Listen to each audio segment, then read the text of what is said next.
الشيطان الرجيم بسم الله الرحمن الرحيم قد سمع الله قول التي تجادلك في زوجها وتشتكي إلى الله والله يسمع تحاوركما إن الله سميع بصير. یہ 28ویں پارے کی ایک آیت ہے. 28واں پارہ اس سورت سے شروع ہوتا ہے اور اس سورت کا نام ہے سورۃ مجادلہ.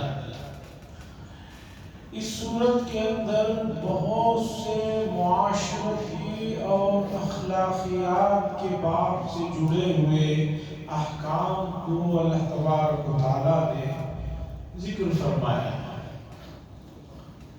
اس سے پہلے کہ ان معاشرتی احکام اور مسائل کی طرف چلے، میں پہلی آیت جو پڑھا اس کی طرف بھی آپ کو لے چلنا چاہتا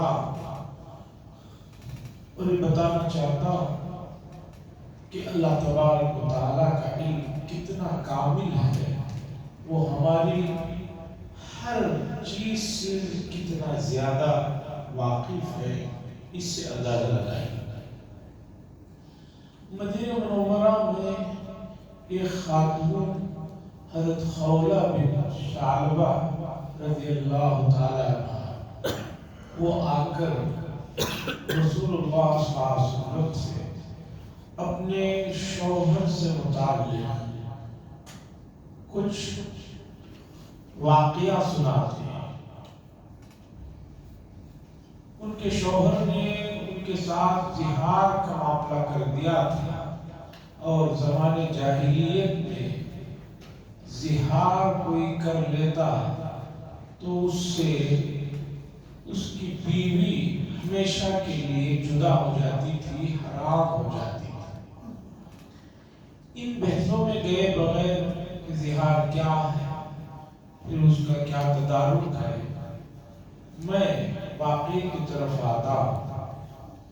حضرت عائشہ رضی اللہ تعالیٰ عنہ فرماتی ہیں کہ حضرت خولہ بن ثعلبہ رضی اللہ تعالیٰ عنہ آ کر رسول اللہ صلی اللہ علیہ وسلم سے پردے کے آڑ میں اپنے شوہر کے متعلق مجادلہ کر رہے تھے، مخاصمہ کر رہے تھے، لڑ رہے تھے، اور اتنی آہستہ آواز سے وہ بات کر رہے تھے کہ مجھے بھی صحیح سے سنائی نہیں دے رہا تھا. اور رسول اللہ صلی اللہ علیہ وسلم کا مقام کوئی بہت بڑا نہیں تھا کہ آپ یہ کہیں کہ وہ ایک کونے میں تھے، یہ ایک کونے میں تھے، جس کی وجہ سے سنائی نہیں دے رہا تھا. سیدہ عائشہ رضی اللہ تعالیٰ عنہ فرماتے ہیں کہ رسول اللہ صلی اللہ علیہ وسلم تہجد اٹھ کر پڑھتے، اور ہمارا حجرہ اتنا چھوٹا ہوتا کہ رسول اللہ صلی اللہ علیہ وسلم سجدے کو جاتے ہوئے کبھی میرے پیروں کو ہاتھ لگاتے تاکہ میں پیروں میں سکڑ جاؤں.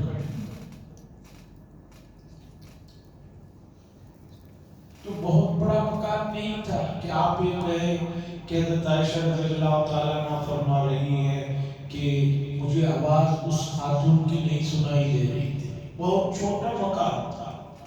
وہ کہتی ہے کہ میں صحیح سے سن نہیں پا رہی تھی.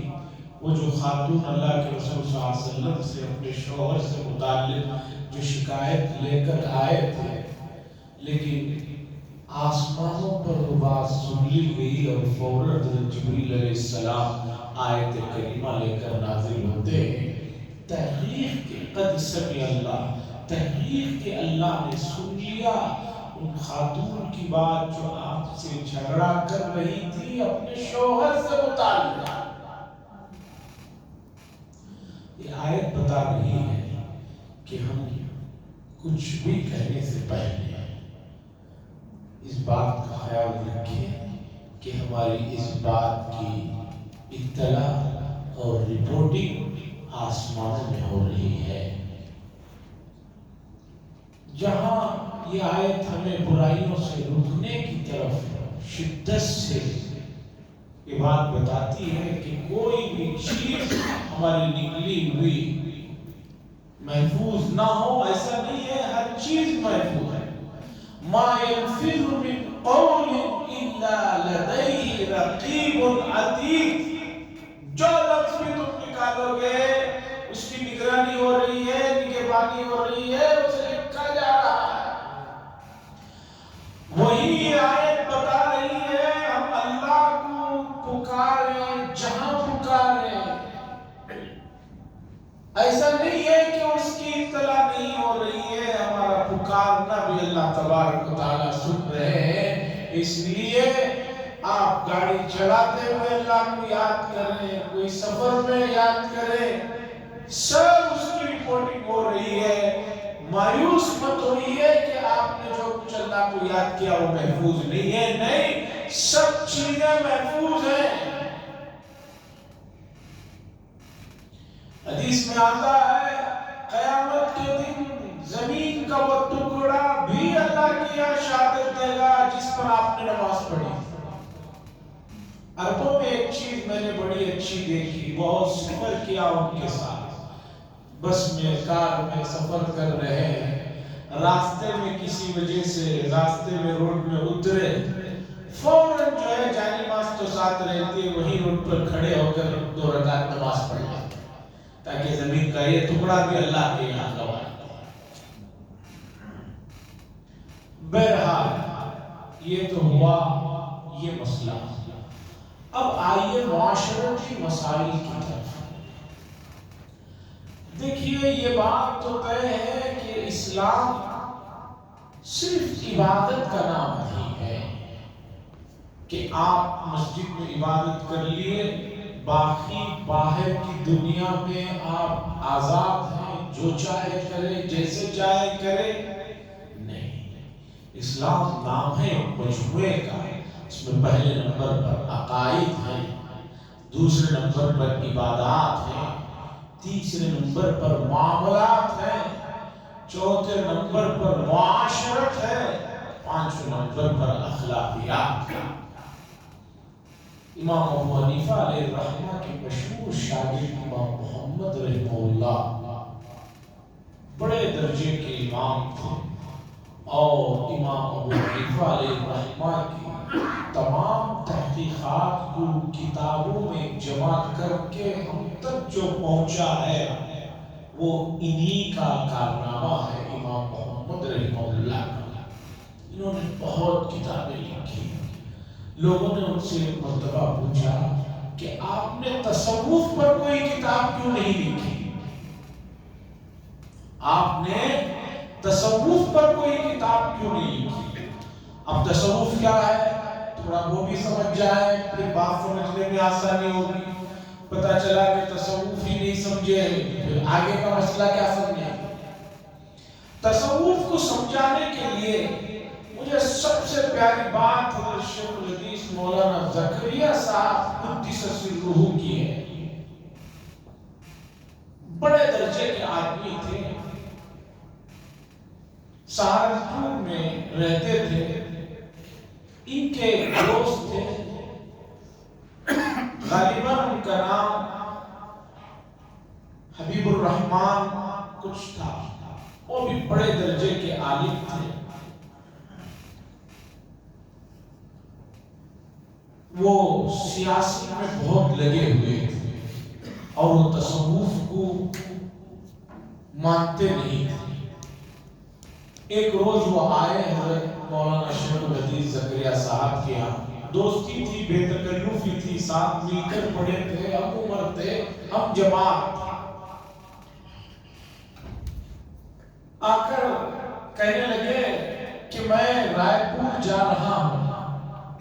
ان کے دوست نے کہا حضرت شیخ الحدیث سے کہ میں رائے پور سہارنپور سے قریب میں گاؤں ہے جہاں ایک بہت بڑی ہستی رہتی تھی، مولانا عبدالقادر صاحب رائے پور، یہ تمام لوگ انہی سے جو ہے بیعت تھے۔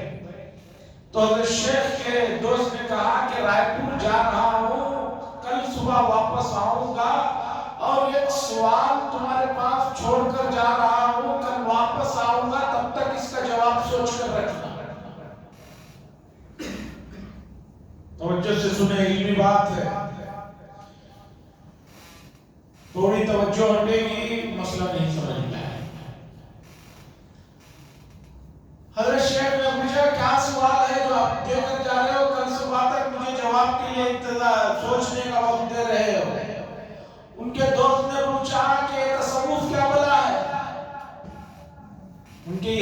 الفاظ تھے، یہ تصوف کیا بلا ہے جس کا تم لوگ رٹ لگاتے ہو، یہ تصوف کیا بلا ہے؟ مجھے اس کا جواب چاہیے، میں رائے پور جا رہا ہوں حضرت سے ملنے، رات میں وہیں رہوں گا، صبح آؤں گا، تب تک اس کا جواب سوچ کر رکھیں۔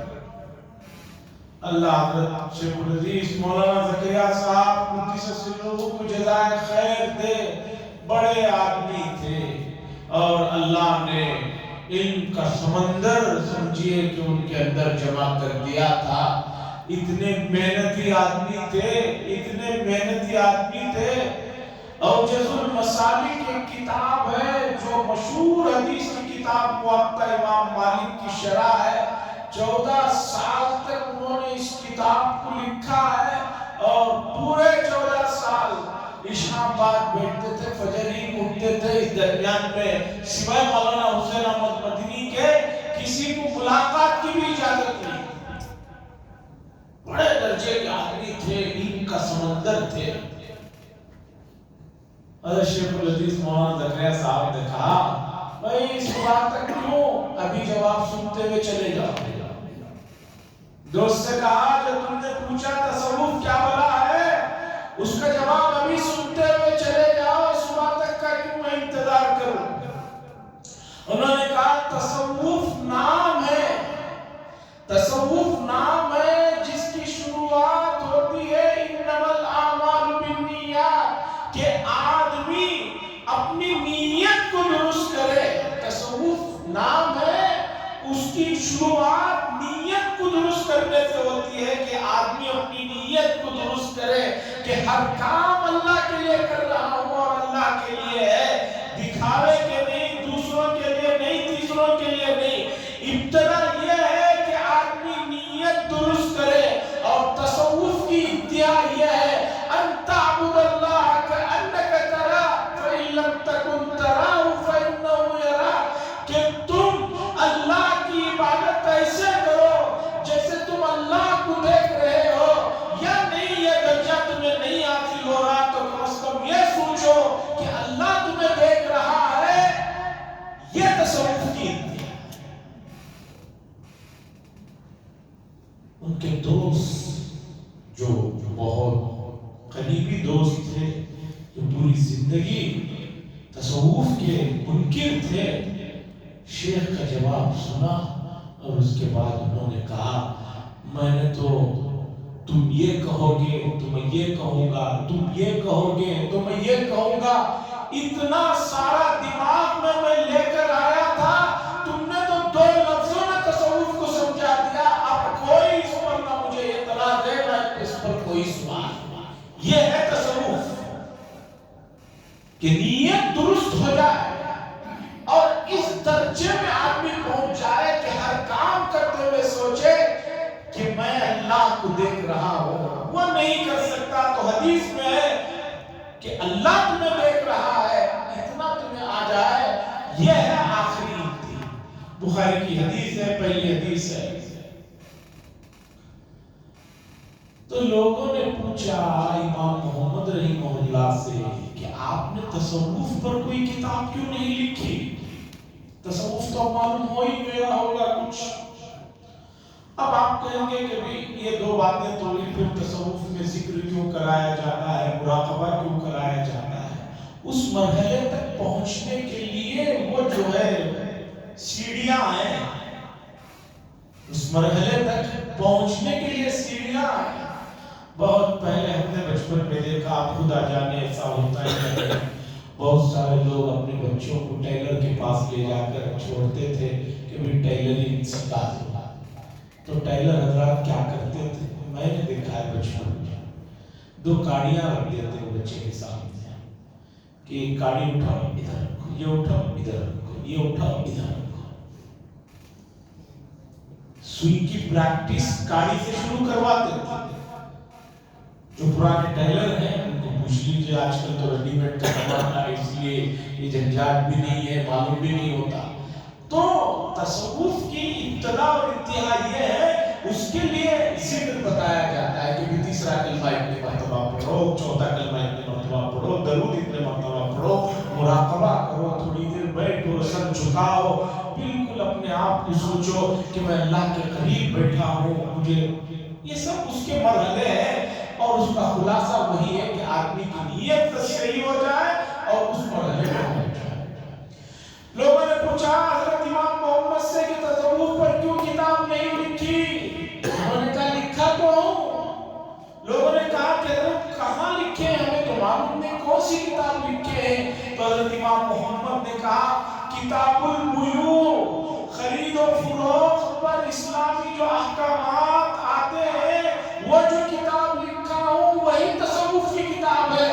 اس لیے کہ لوگ اگر خرید و فروخت میں معاملات میں شریعت کے پابند ہو جائیں تو سمجھیے کہ ان کے اندر دین اور اسلام آ چکا ہے۔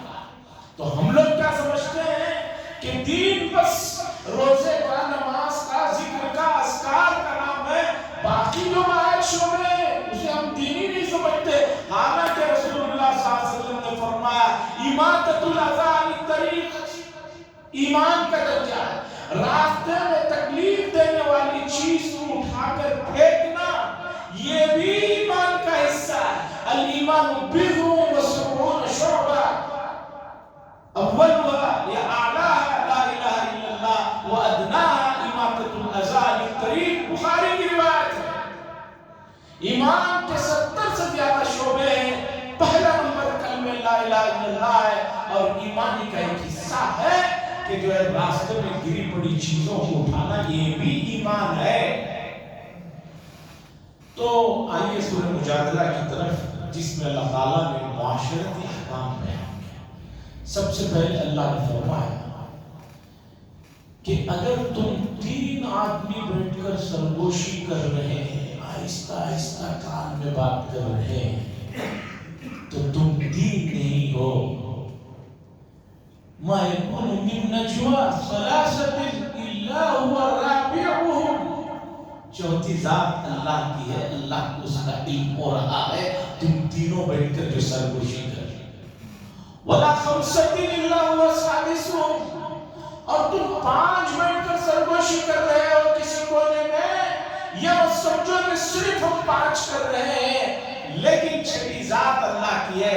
ولا ادنى ولا اکثر من ذلك، اس سے کم تعداد ہو، 5 سے یا 3 سے زیادہ ہو، کم ہو، الا هو معهم اینما كانوا، اللہ تعالیٰ ہر جگہ اس کا علم احاطے میں لیا۔ اس آیت میں جو معاشرتی مسائل کے ساتھ یہ مسئلہ بھی حدیث میں بیان کیا کہ 3 آدمی کہیں بیٹھے ہوئے ہوں تو 2 آدمیوں کو آہستہ آہستہ کان میں بات کرنا جائز نہیں۔ کیوں؟ تیسرے آدمی کو تشویش ہوتی ہے، دماغ میں کھلبلی مچتی ہے، یہ دونوں آہستہ آہستہ بات کر رہے ہیں، میں بھی ان کا دوست ہوں تو یقیناً کوئی بات ہے جو مجھ سے چھپائی جا رہی ہے، یا میرے ہی متعلق کچھ سوچا جا رہا ہے، ہو سکتا ہے کہ میرے ہی خلاف کچھ پلاننگ کر رہے ہیں۔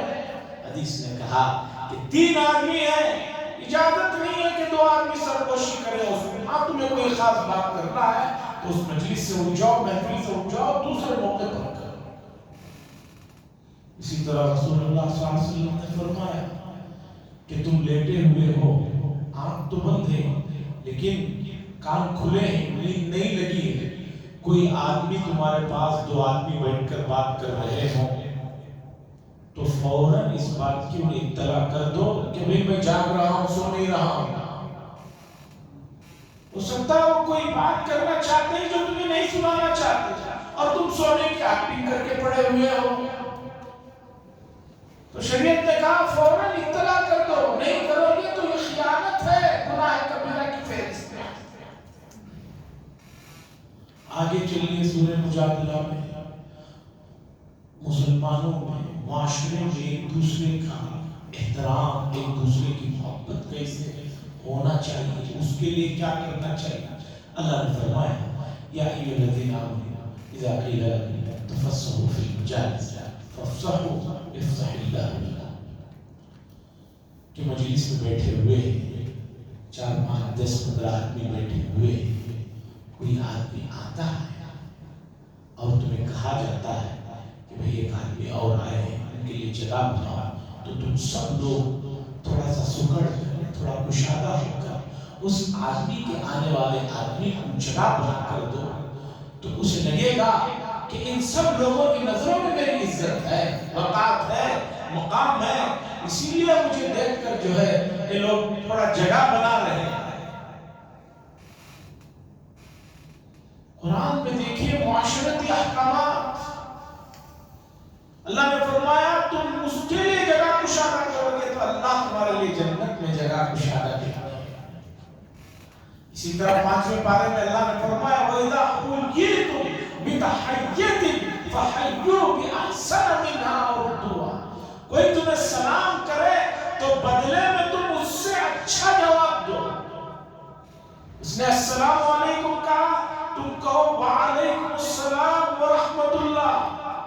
اگر اس نے السلام علیکم ورحمت اللہ کہا تو تم کہو وعلیکم السلام ورحمت اللہ وبرکاتہ۔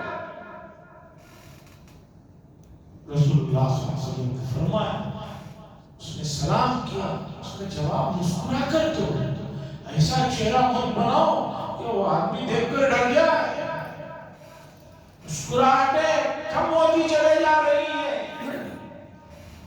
شریعت چاہتی ہے کہ آپ سے تعلقات دنیا میں محسوس ایک چیز پگھلائی ہوئی دیوار کی طرح رہے۔ آج معاشرتی مسائل میں امت بہت پیچھے ہے۔ ایک آدمی گھر کے باہر نکلتا ہے، اپنے گھر کو جھاڑتا ہے، وہ بازو کے گھر والے کے پاس کچرا لے جا کر چھوڑ کر خوش ہو جاتا ہے، میرے گھر سے نکلا، بازو کے گھر والے پر چھوڑ دیا ہے تو دیا۔ صرف ہمارے اس محلے کو لے کر سروے کیجیے، اس کے بعد تھوڑے سے فاصلے پر ادھر برادران وطن کے محلوں کا سروے کیجیے، آپ کو اندازہ لگے گا کہ معاشرتی مسائل میں امت بڑی کمزور ہے اور معاشرے سے تعلق مضبوط ہوتے ہیں۔ آپ کتنی نماز پڑھ رہے ہیں، کتنے مرتبہ درود پڑھے، کتنا ذکر کر رہے ہیں، اس سے سامنے والے پر کوئی اثر نہیں پڑے گا۔ آپ کے معاشرے سے، آپ کے معاملات سے، آپ کے حسن سلوک سے اثر پڑے گا۔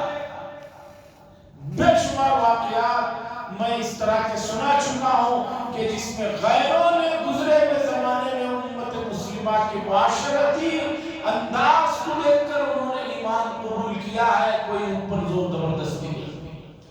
آج اس چیز کی بڑی ضرورت ہے۔ میں گزارش کرتا ہوں تمام سننے والوں کو، خاص طور پر جن لوگوں کا لین دین، اٹھنا بیٹھنا جیسے کالجوں میں پڑھنے والے ہیں، ان کا سب کے ساتھ برادران وطن کے ساتھ ہوتا ہے، وہاں پر جو ہے تھوڑا سا صبر کا، تھوڑا سا تحمل کا، تھوڑا سا ان کو جو ہے مسکرا کر آگے 2 منٹ میں آپ داخل ہوں گے، 1 منٹ بعد داخل ہوں گے، ایسی جگہ پر جہاں اخلاقیات لوگوں کو متاثر کرتے ہیں ان کو اختیار کیجیے، اس لیے کہ اسلام نام ہے عقائد، عبادات، معاشرت، معاملات، اخلاقیات کا۔ ہم عبادت میں تو کمزور ہیں، لیکن اس کمزوری کا نقصان صرف ہماری ذات تک رہے گا، لیکن معاملات، معاشرت اور اخلاق میں اگر کمی آئی تو اس کا نقصان پورے معاشرے کو، پوری برادری کو، پوری قوم کو، بلکہ اس سے آگے چل کر لوگ جو ہے آپ کے اسلام کو، بلکہ نادان لوگ اس سے آگے بڑھ کر ہمارے اور آپ کے پیارے نبی رسول اللہ صلی اللہ علیہ وسلم کو برا بلائیں۔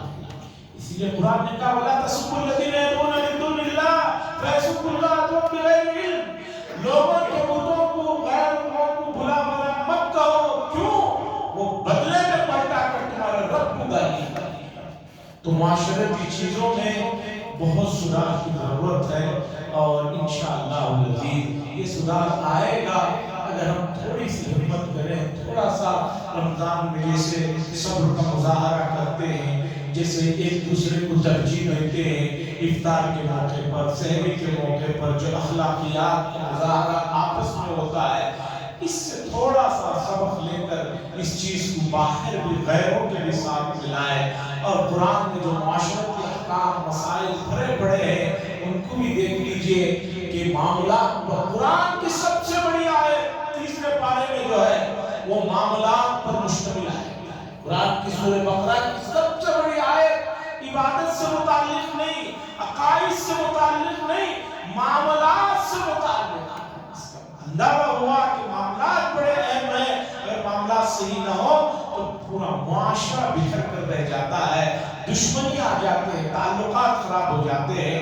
یہ چند گزارشات تھی، میں آپ کے سامنے رکھ دیا ہوں۔ اللہ سے دعا فرمائے اللہ تعالیٰ ہمیں اس ماہ مبارک میں جو صبر کا ہم نے مظاہرہ اب تک کیا ہے، اسی صبر کو، انہی اخلاقیات کو آنے والے دنوں میں بھی باہر بھی اس کا مظاہرہ کریں تو اس کے اچھے نتائج آئیں گے۔ وآخر دعوانا الحمدللہ رب العالمین، الحمد للہ شکر اللہم صلی اللہ علیہ وسلم شفیع نبینا حبیبنا مولانا محمد بارک وسلم ربنا آتنا فی الدنیا حسنۃ وفی الآخرۃ حسنۃ وقنا عذاب النار۔